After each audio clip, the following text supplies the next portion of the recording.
Hi friends, welcome to Kireeti's gallery. Today నేను బయటికి వెళ్తే ఈ పనస్తోనలు అయితే కనిపించినాయి. అదే జాక్ ఫ్రూట్.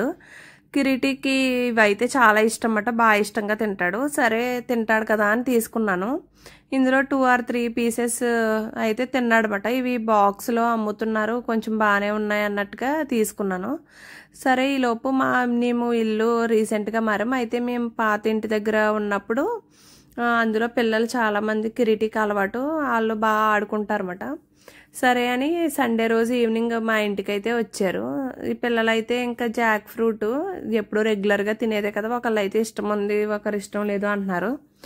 సరే ఆ ఫ్రూట్ అయితే రెగ్యులర్గా తినేదే, ఏదైనా స్వీట్ రెసిపీ చేద్దాం అన్నట్టుగా ముందుగా అయితే ఆ పనస తొనలు ఉంటాయి కదా, వాటిని అయితే ఆ లోపల గింజలు అయితే తీసేసి మిక్సీలో వేసుకుని మెత్తటి పేస్ట్లా చేసుకున్నాను. ఇందులో ఇప్పుడు ఒక 2 టేబుల్ స్పూన్స్ అలా కొబ్బరి, ఒక పావు అంతే, పావు చెక్క ఉంటే అది తీసుకున్నాను. దీంట్లో తీపికి సరిపడగా నాకు 4 or 5 టేబుల్ స్పూన్స్ అయితే పట్టినమాట. ఇందులో రాగి పిండి, మనకి మామూలుగా అయితే రైస్ ఫ్లోర్ యాడ్ చేయాలి ఇందులో, కానీ రైస్ ఫ్లోర్ బదులు రాగి పిండి హెల్దీ కదా, రాగి పిండి యాడ్ చేద్దామని మొత్తం అన్నీ యాడ్ చేశానమాట. అలాగే కొంచెం క్యాష్యూస్ వేస్తే బాగుంటాయి అన్నట్టుగా అక్కడక్కడ తగులుతూ అని అవి కూడాను. యాలకులు కూడా నా దగ్గర యాలకుల పొడి మ్యాక్సిమం ఉండదు. ఏం చేస్తానంటే అవి యాలకులే 2 మిక్సీ చేసేటప్పుడు వేసేస్తాను ప్రతి దాంట్లోనూ. ఈ మిక్సర్ అంతా రెడీ చేసేసుకుని ఒకసారి తీపి అంతా చెక్ చేసుకున్న తర్వాత ఇప్పుడు నేనైతే ఇది కూడా డీప్ ఫ్రై ఐటెము, ఇలా పునుగుల్లా స్వీట్లా వస్తుంది. కానీ గుంట పొంగనాలు ఉంటుంది కదా, ఈ ప్యాన్లో అయితే ట్రై చేయొచ్చు అని కొంచెం నెయ్యి అయితే అప్లై చేసి ఇంకా అన్నిటిలోనూ ఒక్కొక్కటిగా చిన్న చిన్న ముద్దలా అయితే పెట్టేశాను.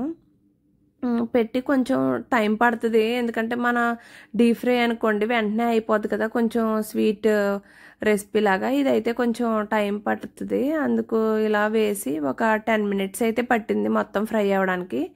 అన్నిట్లోనూ ఒక్కొక్కటిగా వేసేసుకున్నాను. తర్వాత ఒకవైపు ఫ్రై అయిన తర్వాత ఇంకొక వైపుకి అయితే తిప్పి అది కూడా ఒక 10 minutes ఉంచుకున్నాను. ఇలా హెల్తీగా చేస్తే పిల్లలు కూడా తింటారు కదా. కానీ ఈ రెసిపీ అయితే చాలా టేస్టీగా ఉంది. ఎవరికైనా పనసపండు తినరు, మాకు ఇష్టం ఉండదు అన్న వాళ్ళకి రెసిపీ పెడితే అసలు పనసపండు అనే విషయమే తెలియదు మాట.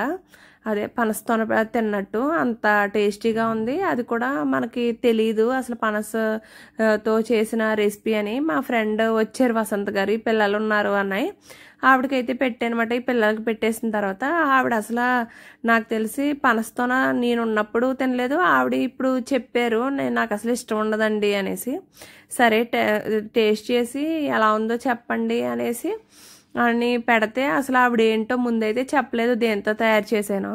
తర్వాత ఆవిడ అసలు ఎప్పటికీ కనిపెట్టలేకపోయారు. దాంట్లో కొబ్బరి చెప్తున్నారు, ఇంకా అన్నీ చెప్తున్నారు, కానీ ఏం వేసామో మెయిన్ ఇంగ్రీడియంట్ అయితే తెలియట్లేదు. ఎవరైనా ఇలా ఈ పనస్తోనలు కూడా మనకు సీజనల్గా వస్తాయి, కొంచెం హెల్దీగానే ఉంటాయి కదా, ఫ్రూట్ అనేది ప్రతిదీ హెల్దీయే, కొంచెం లిమిటెడ్ పోర్షన్లో తీసుకుంటే.